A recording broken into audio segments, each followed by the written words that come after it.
नमस्कार साथीहरु, अब चाहिँ यो भ्लग चाहिँ खास गरी पहिलो भ्लग नै हो। हेर्न सक्नुहुन्छ राम्रोसँग। सर्वप्रथम यो 15 मिनेटको छ। ध्यानपूर्वक सबै हेरेर प्रतिक्रिया दिनु होला। दाइको ब्याङ छ। ज्ञानदाइको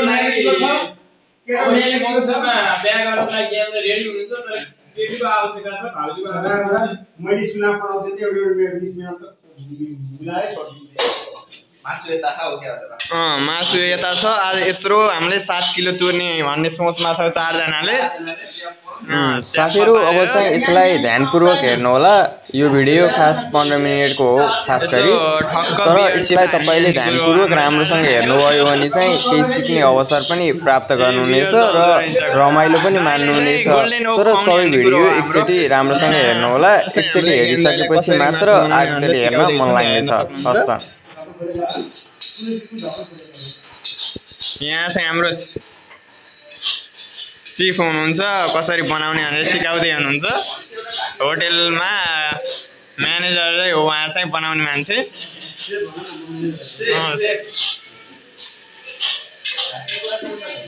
प्याजलाई चाहिँ हामीले चरचरती राम्रोसँग भुटेको हुनुपर्दछ यहाँ।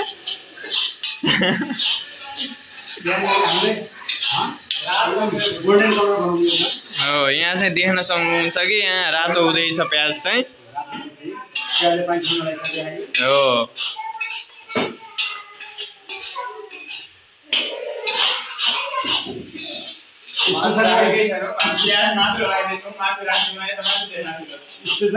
यहाँ चाहिँ आज बोकाएको चाहिँ हामीले झ्याममा 7 किलो चाहिँ बनाउने हामीले निर्णय गरेका छौँ। भुट्टा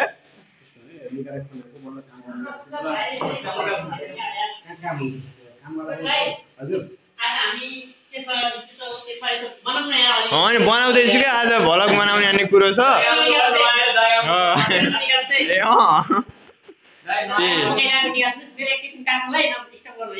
यहाँ चाहिँ सिकाउँदै हुनुहुन्छ चिफले कसरी बनाउने भनेर मासु।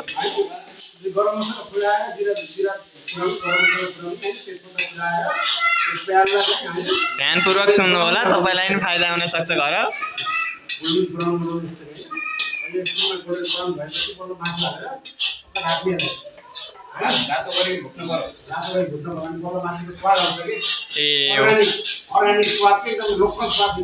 आज चाहिँ तिहारमा चाहिँ आफ्नो भाइलाई चाहिँ टिका लगाइदिने अन्य कुरो भएको छ हाम्रो। उहाँ दिदी हुनुहुन्छ है, जानुभएको छ भर्खर।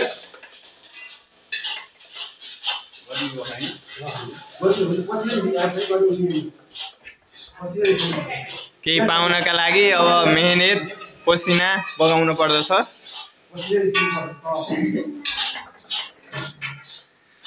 देख्न सक्नुहुन्छ कि यहाँ चाहिँ एकदम प्याजलाई चाहिँ रातो नै बनाउनु भयो उहाँले। अब यहाँ मासु आउँदैछ।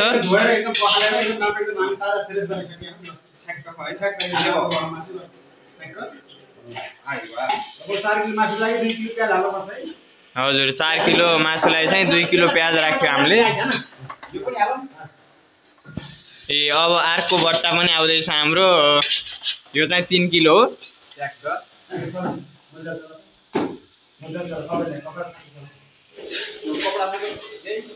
यहाँ चाहिँ कसरी भुट्ने भनेर चाहिँ हाम्रो अर्को चिफले चाहिँ सिकाउँदै हुनुहुन्छ।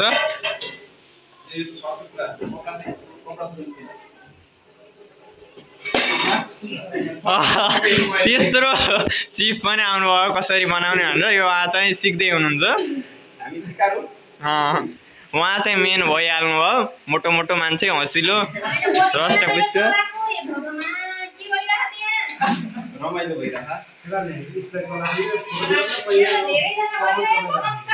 ठिक छ, यहाँ जति धेरै भयो त्यति मिठो होला भन्ने कुरा हो।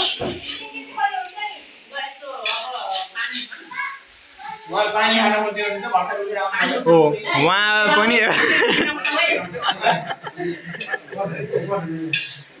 ल हल्का रमाइरहेको लाग्यो। देखिए यो अन्त कस्तो देख्न सक्नुहुन्छ। उहाँले चाहिँ एकदमै बेस गरी बल लाएर आफ्नो शक्ति भुट्दै हुनुहुन्छ। सुमित सरले उहाँ चाहिँ मासुको लागि चढचढ्ती यहाँ खुर्सानी चाहिँ काट्दै हुनुहुन्छ उहाँले। उहाँ चाहिँ यो अचारको लागि चाहिँ हामीले एक परात चाहिँ बनाएका छौँ यस्तो मजाले।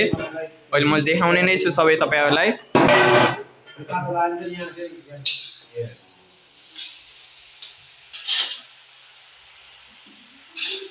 ध्यानपूर्वक गर्नु होला, यदि चाहिँ राम्रोसँग गर्नु भएन भने पल्टिन नि सक्छ कहिलेकाहीँ।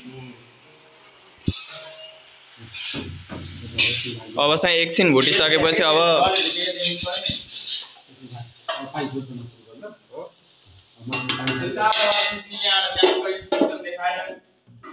हामीले चाहिँ ढाक्न सफल भयो। अब यहाँ खानी पालो आउँदैछ। यहाँ चाहिँ अब चेफहरूलाई चाहिँ ट्याक्क चिया खान मन लाग्यो भन्ने कुरो हो। कोक मासु जनक तनक ल्याएर चाहिँ खुवाउँदै हुनुहुन्छ हामीलाई चाहिँ। उहाँ मेन हुनुहुन्छ हाम्रो।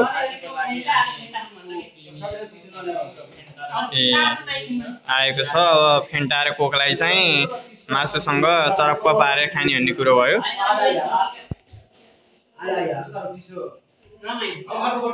हाम्रो फ्रिज अब यसमा चाहिँ तयारीपूर्वक हामीले टमाटरहरू यसरी चाहिँ ल्याएका छौँ तिहारको लागि भनेर। विशेष गरी चाहिँ देख्न सक्नुहुन्छ अब अचारलाई चाहिँ झानेर पिरो पिरो बनाएर चट्ट खाने भन्ने कुरो छ। आज चाहिँ सेफले चाहिँ सिकाउँदै हुनुहुन्छ सेफले यसरी बनाउने। अनि अब कसरी मोल्ने भनेर पनि अब यहाँ कुरा आउँदैछ है।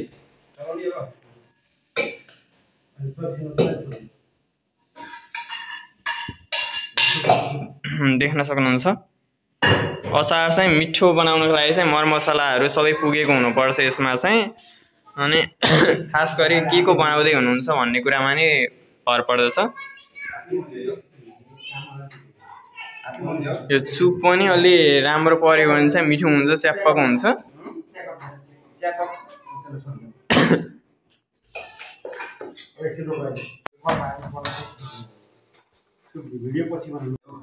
मासुको टेस्ट बल्ल आउँदैछ, यहाँ भुटिएछ बल्ल राम्रोसँग। हाम्रा सेफले चाहिँ खाँदै हुनुहुन्छ चिया अहिले बल्ल।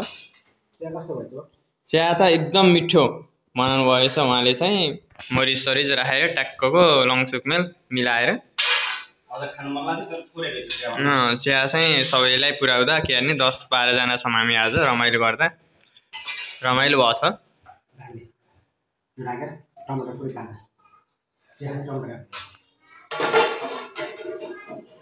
अब चाहिँ ढाकिदिएका छौँ कि अब पछि चाहिँ पहिला भुटिसकेपछि राम्रोसँग भुटेपछि बल्ल पछि चाहिँ टमाटर राख्नु होला। हामी चाहिँ आत्तिने बानी हुन्छ कि नभुटिकन राम्रोसँग टमाटर हालिहाल्ने बानी, त्यो चाहिँ गलत हो।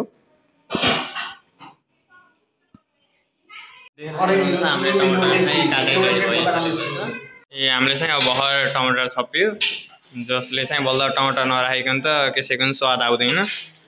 खास गरी मासुमा चाहिँ राख्नै पर्ने हुन्छ। अब यो टमाटर चाहिँ बल्ल लेदिलो भयो मासुमा पर्यो भने चाहिँ बल्ल मिठो हुने हो।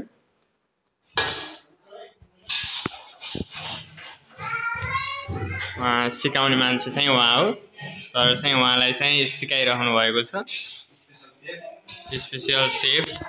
अब उहाँलाई पनि होटेलतिर तान्ने अन्ने कुरो हाम्रो चाहिँ कसरी हुन्छ। यसमा चाहिँ म पनि भुटिरहेको छु, देख्न सक्नुहुन्छ। बल्ल यसमा स्वाद टेस्ट भन्ने सबै आएको छ, देख्न सक्नुहुन्छ। अब चाहिँ हामी अन्तिम चरणमा छौँ। अब अर्का सेफले चाहिँ आएर तयार गर्दै हुनुहुन्छ यसलाई चाहिँ अन्तिम बिटाउने भनेर। यो चाहिँ अन्तिम तयारीमा हामी मरमसलाहरू सबै तयारी राखेर यसलाई रेडी पार्दैछौँ। अब बल्ल भुटेर खान लायक चाहिँ भएको छ। यो देख्न सक्नुहुन्छ कि मैले भिडियो कट गरेर मात्र हो, यसलाई आधा 1 घन्टा जति चाहिँ लगाइयो हामीले चाहिँ पकाउन र भुट्नका लागि। हजुर, यसलाई चाहिँ झोल बनाउन भन्दा नि भुट्टा टाइपको चाहिँ बनाएर खाने भन्ने हाम्रो सोच विचार छ। यो सरसफाइमा अभियानमा नि जोडिएका छौँ हामी। आज म एकचोटि सर र हाम्रो किचनको अवस्थालाई देखाउन गइरहेको छु। उहाँ हाम्रो दाइले अहिले पकाइरहनु भएको थियो भने अहिले भाँडा पनि सरसफाइ गर्न लाउनु भएको छ। यो फ्रिजको हालत भइहाल्यो। अनि यो हाम्रो चाहिँ हल भयो कि घरको देख्न सक्नुहुन्छ। अहिले सफा सुगर गरेर चाहिँ टाँगिरहेका छौँ। यो चाहिँ हामी यही खाटमा बसी टिभी पनि हेर्न सक्छौँ अवलोकन रमाइलो पूर्वक।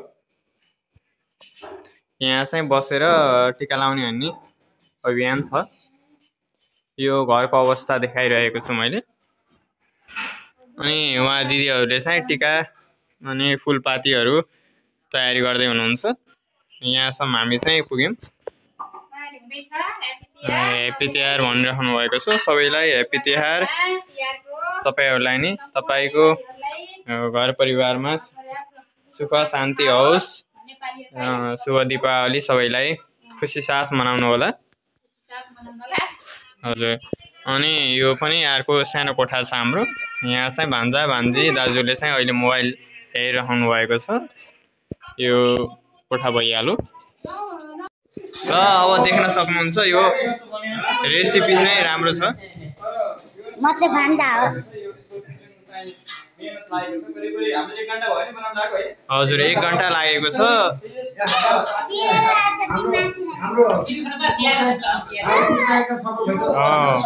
अब कसैले चाहिँ सम्पर्क गर्न सक्नुहुन्छ कि यस्तै तपाईँहरूलाई चाहिँ बर्थडे सेलिब्रेसन अथवा चाहिँ बिहा भोजको लागि एउटा सेफहरू आवश्यक छ भने ज्ञान दाई अनि चाहिँ हाम्रो विष्णु दाई चाहिँ झन् सेफै हुनुभयो। होटेलमा काम गरेको मान्छे बोलाउन गर्न सक्नुहुन्छ।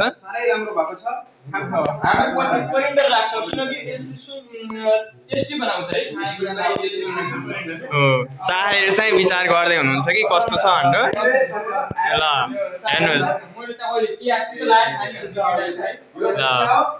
सुक्खा हो।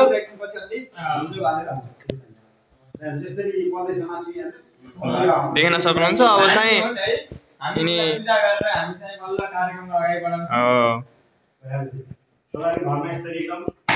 गर्न सक्नुहुन्छ। अब केही खाँचो पर्यो भने चाहिँ ज्ञान दाइलाई बोलाउन सक्नुहुन्छ।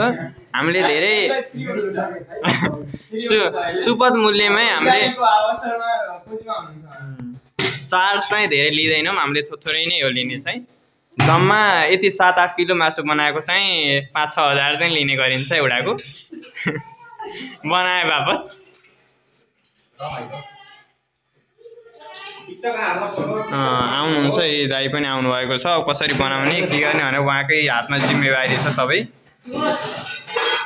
अब यसलाई चाहिँ झोल बनाइयो हामीले। अब एकछिनमा यो तयारी हुन्छ। अलि भलभल उम्लिसकेपछि चाहिँ अब ढाकिदिइसकेपछि अब 5-10 मिनटपछि चाहिँ पाक्छ। ल हुन्छ साथीहरू। अब कस्तो लाग्छ यो भिडियो हेरेर प्रतिक्रिया चाहिँ दिन नबिर्सनु होला।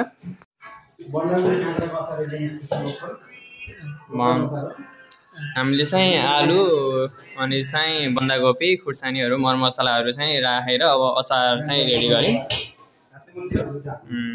हातले चाहिँ डाडु पैनोले चाहिँ मोलेर भन्दा पनि हातले मोल्नु भयो राम्रोसँग भने चाहिँ यो बल्ल साँधे जस्तो बन्छ। अब उता चाहिँ मासु चाहिँ तयारी भइसकेको छ। ढाकिदिएका छौँ। अब यता चाहिँ अचार पनि व्यवस्थित रूपमा बनाऊँ भन्ने हाम्रो सोच हो। अब तपाईँहरूलाई नि खाम जस्तो त भयो होला देख्दाखेरि। मलाई यहाँ अझै भिडियो खिच्ने मान्छेलाई चाहिँ नजिकबाट हेर्दा खाम जस्तो चाहिँ लागिरहेछ। खाना नमिल्ने। टिका लगाइसकेपछि सबैले खाने भन्ने निदो गरेका छौँ।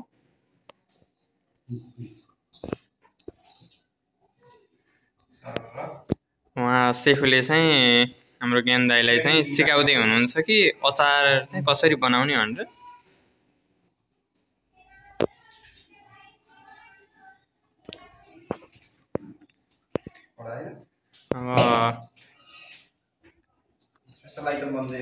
स्पेसियल आइटम बन्दैछ। यस्तै स्पेसियल विशेष खाना चाहनुहुन्छ भने कुनै केटीहरूले चाहिँ सम्झिन सक्नुहुन्छ हाम्रो ज्ञान दाइलाई।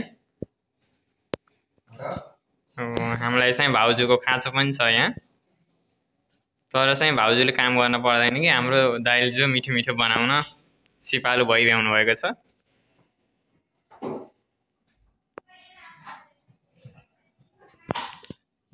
उहाँले चाहिँ सिकाइरहनु भएको छ।